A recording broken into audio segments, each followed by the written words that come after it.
you please remain standing for a reading from the book of Joshua? Then Joshua, son of Nun, secretly sent 2 spies from Shittim. "Go look over the land," he said, "especially Jericho." So they went and entered the house of a prostitute named Rahab and stayed there. The king of Jericho was told, "Look, some of the Israelites have come here tonight to spy out the land." So the king of Jericho sent this message to Rahab: "Bring out the men who came to you and entered your house, because they have come to spy out the whole land." But the woman had taken the 2 men and hidden them.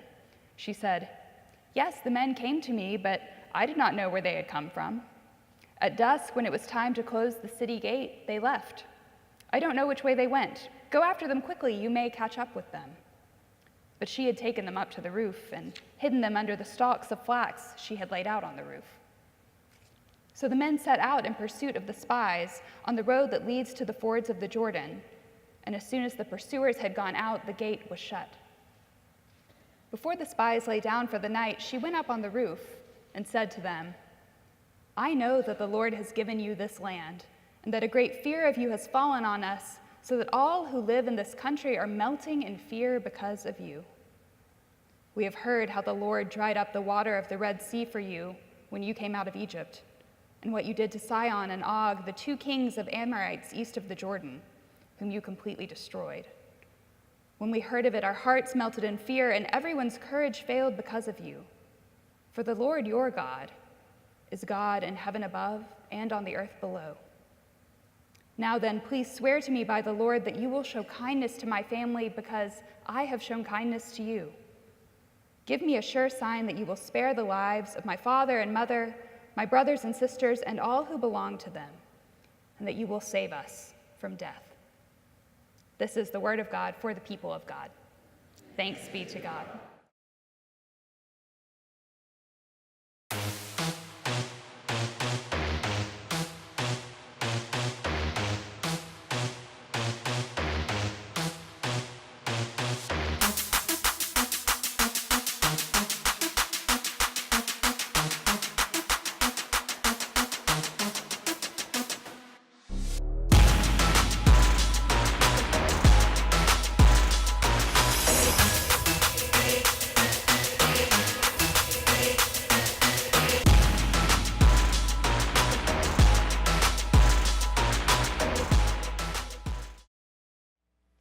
If you're not awake after Godspell and then that video, there's probably something wrong. You might want to get something checked out.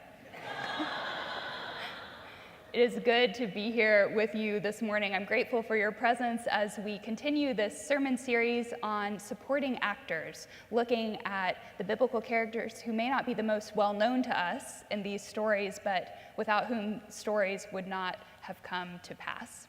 Today, we look at Rahab and her role in this story from the book of Joshua. Nadia Boltz-Weber is a Lutheran pastor and author who has a book called Accidental Saints. I opened up my copy of that book this week to try to glean some wisdom around the story of Rahab, and for the first time, probably ever, the book jacket caught my attention. You know that flap on the inside where they have a few quotes and they tell you a little bit about what the book is going to be about? I had never looked at it before because I've always just flipped to the first page and started reading. But I opened the book this week and saw that the first words on that flap are 2 questions. What if the person you've been trying to avoid is your best shot at grace today? And what if that's the point? I wonder if that's how the spies and how the people of Israel felt about Rahab. The book of Joshua is a conquest narrative. It concerns the taking of the promised land, the land that God had promised to the people of Israel starting all the way back with Abraham to all his descendants. You may remember at the end of Deuteronomy that Moses has led the people all this time. He's led them out of Egypt and out of slavery, across the Red Sea and into the wilderness where they have wandered for 40 years while they try to get things sorted out among themselves. And he's led them up to the very edge of Canaan, the promised land, but Moses doesn't get to take them inside. Instead, at the end of Deuteronomy, he hands the reins over to Joshua. And that's where this story picks up. The people are poised to enter the land and to take control of it, but before they do, Joshua sends these 2 spies across the Jordan River, and he tells them to scope out the land, especially Jericho. Some of you might remember Jericho, the battle that took place there, if we can call it a battle. We'll talk a little bit more about that later, because Rahab is there too. But first we find her here in Joshua 2. A prostitute named Rahab. That's all it says by way of introduction to this supporting actor. We can outline Rahab's story in broad strokes pretty easily. The spies come to her, she takes them in, she hides them, she lies about it. She makes this confession that recognizes the reality of God's reign, and she strikes a bargain with the spies because of it. And then at the end of chapter 2, in the verses we didn't read this morning, she sends them on their way. She gives them instructions on how to safely get out of the city and back to their camp without being caught. The movements outlined may be simple, but as we look deeper into Rahab's story, as we read between the lines, we may find that we come up with more questions than answers from this story. At least that's how I feel about it. When I was researching this passage this week, at first it was a little confusing, and then it just became funny because theologians differ so widely in their interpretations of Rahab, and they have for hundreds of years. So one second, I would be reading someone's opinion that said, the spies are very shrewd in their choice to visit Rahab's house because there would have been all sorts of men coming and going, and they would have overheard some of the local gossip. And then another second, another commentator would say, the spies are idiots. Why would they ever go there? One person would say of Rahab, she's the model convert to Judaism. She's the model convert to the religion of Israel. And then another would say, nothing about that confession is real. She's just using the spies to get what she wants. The difficulty with this story is that for a variety of reasons, we don't know exactly what to do with Rahab. We don't know exactly how to categorize her because there are so many gaps in her story. Who is she? Really, why did she hide the spies? Why did she protect them? What did she know about God that caused her to make that confession, a God that was not her own? What would have happened to her if she had been found out, and what would have happened to Israel if she had not chosen to hide the spies? Why did she betray her king? Why did she betray her own city? We could spend weeks just on Rahab, just looking at all the possible answers to these questions. She's not an easy person to characterize. First, she's a prostitute. Some people like to argue that she was actually an innkeeper, which that in itself still wasn't really a suitable job for a woman in that day and time, but maybe it's a little more palatable for us. But lest we judge her unfairly for her employment exactly as it's named in our translations, we have to remember the fact that Rahab, as a daughter, is shown here in the story as the head of her household. She's the primary earner, and that's a very unusual situation for a woman to be in this culture. She mentions her father, she mentions her brothers, they're alive and they're present, but for some reason they're unable to fill that role of provider. It's instead been left to her. We don't know why. Maybe because of an accident or a disability or some sort of illness. At the very least, some form of poverty and desperation had come upon this family. So then what options were left to Rahab as a woman for employment? Not very many. Rather than assuming that she would choose this method of exchanging services for money, we have to remember that she was faced with a limited economy. She may have had very little freedom of choice for how she would spend her days and how she would spend her nights if she was to provide for her entire family. Now, that backstory isn't given, we can only guess at it. But whether innkeeper or prostitute, whether chosen from a variety of options or forced into the only route that would enable her to provide. As Alice Connor writes, either way, Rahab's life was not easily defined. As a prostitute, she would have been tolerated in society but dishonored. She wasn't an outlaw, but she would have been an outcast, a border person, a boundary person, neither accepted or unaccepted exactly, a marginalized person in the city she called home. And perhaps that's why she found it so easy to lie to the king's messengers, to the people in power, because she was so powerless. So that occupation itself, that situation, should have been enough to dissuade the Israelites from interaction with Rahab. But more than that, she's also a Canaanite. She's the enemy. The Canaanites are the people that Israel has been instructed to take the land away from. Carolyn Sharp writes that each encounter with the Canaanite other is a moment fraught with danger for the entire project of the book of Joshua and for the destiny of the people of Israel. Because you see, from the very beginning of the book, from chapter 2, Rahab is messing up the trajectory of this conquest in which everyone and everything is supposed to be destroyed. But instead, she and her family are ultimately going to be saved. In the command in Deuteronomy that says all the people and all the stuff found in these cities should be devoted to destruction, there's not a lot of room for exceptions. In fact, there's not any room for exceptions, and we'll see that in a minute, but an exception is made for Rahab. Not only is she a Canaanite, but she is a woman. She's a foreign woman. There's a very simple formula that's reiterated many times throughout the Hebrew Bible, and it goes like this: foreign women plus Israel equals bad news. It's there in the Proverbs, it's proclaimed by the prophets, it's present in the stories. Here's Exhibit A from Deuteronomy 7, this law that the people were to follow as they entered the land. When the Lord your God brings you into the land you are entering to possess and drives out before you many nations, then you must destroy them totally. Make no treaty with them and show them no mercy. Do not intermarry with them. Do not give your daughters to their sons or take their daughters for your sons, or they will turn your children away from following me to serve other gods.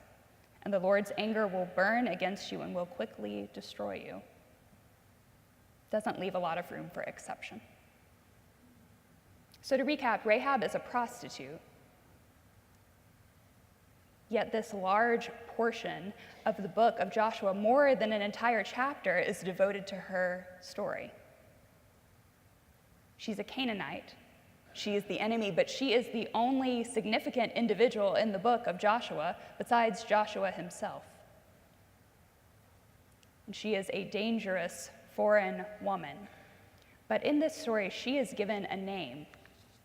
The spies are not, her father is not, certainly other women are not named, but she is. Rahab is listed in the lineage of Jesus in Matthew 1. She's mentioned in the book of James, where the author talks about how faith without deeds is dead. Because of this, there have been a lot of attempts to sanitize Rahab's story. Some have taken place among Christian communities, but it's also taken place among Jewish communities through the years. Some try to redeem her by claiming that after she was saved from Jericho, she turned over a new leaf. She gave up her profession and she became a very proper wife and mother and matriarch of Israel. Others try to focus on her conversion and how she is this exemplar convert who directly heard the voice of God. Others try to make us feel sympathetic toward her by taking her story and adding these romantic subplots where she falls in love with one of the spies, or maybe she falls in love with Joshua and eventually marries him. Dante, in his Paradiso, takes Rahab and he places her in the third heaven and says she is the brightest inhabitant. Others just make her into a paragon of a single virtue. They focus on her hospitality, or on her mercy, and how we should all aspire to that type of virtue. But the text doesn't claim that Rahab ever radically changes her life after this. It just says that she recognizes God's sovereignty enough to make this move to save the spies, and that her descendants remain in the land, if not within Israel, then at least alongside Israel. There's no indication that Rahab got her life together after this, in the ways we might assume or the ways we might hope for. Rahab is everything that Israel would not want to rely on for salvation. She is the anti-hero. And yet, when the spies get back to Joshua and the people and they want to tell them what they've encountered in the land, they use Rahab's words. They quote her directly. They don't talk about the feats that their espionage has accomplished. Instead, they use the words of this woman, because her words to describe what God is doing are better than theirs. The words of their enemy describing their own God are better than their words. A few chapters later, in Joshua 6, the people of Israel show up at Jericho, and if you know the kids' song, you know what happens next. They march around the walls, according to these instructions from God, for 6 days, once a day. And then on the seventh day, they march around 7 times, and everyone yells, and the walls fall down flat. And that story ends like this. Joshua said to the 2 men who had spied out the land, "Go into the prostitute's house and bring her out and all who belong to her in accordance with your oath to her." So the young men who had done the spying went in and brought out Rahab, her father and mother, her brothers and sisters, and all who belonged to her. They brought out her entire family and put them in a place outside the camp of Israel. Then they burned the whole city and everything in it. But Joshua spared Rahab the prostitute with her family and all who belonged to her, because she hid the men Joshua had sent as spies to Jericho. And she lives among the Israelites to this day. Maybe the author who wrote this story down didn't know what to do with Rahab either, and that's why all those gaps are left. Because in any case, they could have, to smooth some things over, taken this story out and done away with some difficulties. But instead, they chose to leave the story in. They chose to leave Rahab in the narrative, and maybe that's part of the good news for us today. What if the person you've been trying to avoid is your best shot at grace today? And what if that's the point? Rahab is also included in Hebrews 11, which is a chapter of the Bible that's often identified as the Hall of Fame of the faithful. Maybe it's enough to take the most faithful step in the moment. Maybe it's enough to take the next faithful step today. Were Rahab's intentions totally pure? Did she have things figured out? Did she have it together by other people's standards? Maybe it doesn't matter. Maybe that's not what God, after all, asks of us. Rahab upends our expectations. She takes the airtight boundary between us and them, between Israel and Canaan, and she makes it just a little bit blurrier. She takes a conquest narrative and she gives it some nuance, and she causes us and caused Israel to question who is an outsider and who is an insider. Even her home and the city wall sat on that boundary between outside and inside. We and Israel would assume that the spies are capable and they're smart, and that a Canaanite prostitute is of very little consequence in God's story. But Rahab turns all that over. Simply the presence of her story in the book of Joshua is enough to make us stop and question what we thought we knew to be true. Someone said to me recently a phrase along the lines of, "The thread of good and bad runs through us all." I thought it was Pastor Jennifer, but then she said it wasn't her. So if it was you, I'm sorry. But here it is. The thread of good and bad runs through us all.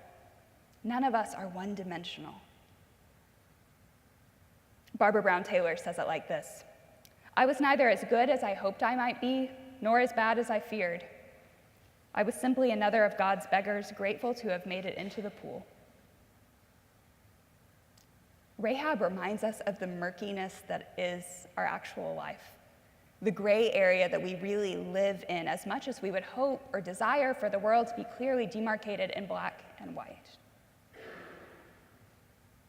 Now, I'm not saying that there are no lines indicating right and wrong. I believe that there are. But what I am saying is that this story both comforts and convicts me in a very particular way. The thread of good and bad runs through us all.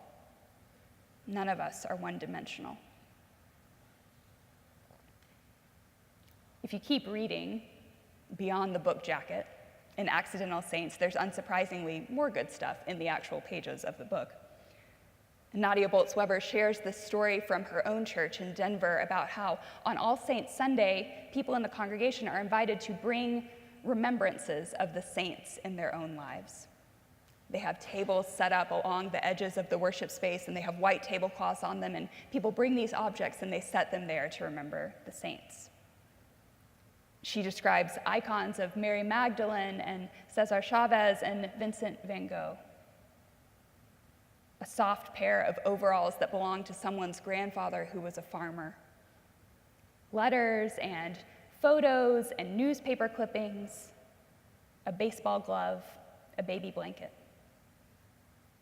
These are the remembrances of the saints. And Pastor Nadia describes how this practice reminds her that our world is not divided cleanly into righteous saints and broken people, but that it is messier and more complex and more holy than that. She writes this: "On All Saints Sunday, I'm faced with sticky ambiguities around saints who were bad and sinners who were good.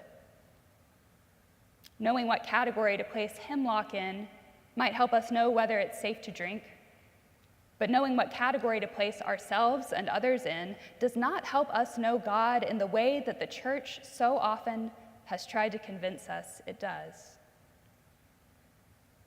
I am faced with sticky ambiguities around saints who were bad and sinners who were good." There are at least two places you may be sitting today. Maybe you're hearing a request that you open yourself to encounter God through the person whom you would least expect to do so, a person you've tried to categorize, a person you have done your best to write off. Or maybe that unexpected person is you today, and what you need to hear is that God will use you too, whether the judgment that you carry is self-inflicted or whether it's been placed upon you by another. Rachel Held Evans has a brand new book called Inspired. The subtitle is "Slaying Giants, Walking on Water, and Loving the Bible Again." If you don't know Rachel Held Evans, she is a Southerner who grew up in a really strong evangelical tradition, and now she's a member of the Episcopal Church. It's been a winding road to get there. So her books more recently are this mix of biblical research and autobiography, where she paints her own story, the story of growing up in a tradition where, in matters of faith, doubt and ambiguity and messiness were not acceptable. And then the decision that she made to leave that behind and all the pain that accompanied that decision. And now she talks about returning to the Bible that she's always loved, but with new eyes and a gentler perspective. Maybe some of you know something about that story. Maybe it's yours too. Now, to be honest, I haven't yet finished this book, but I have read slightly past the introduction. And in the introduction, see, the fact that I want to quote the introduction means that the book in its entirety is going to be very good, so don't worry. In the introduction, Evans quotes Hebrew Bible scholar Peter Enns, who asks this: "What if the Bible is just fine the way it is? Not the well-behaved, everything is in order version that we create, but the messy, troubling, weird, and ancient Bible that we actually have?"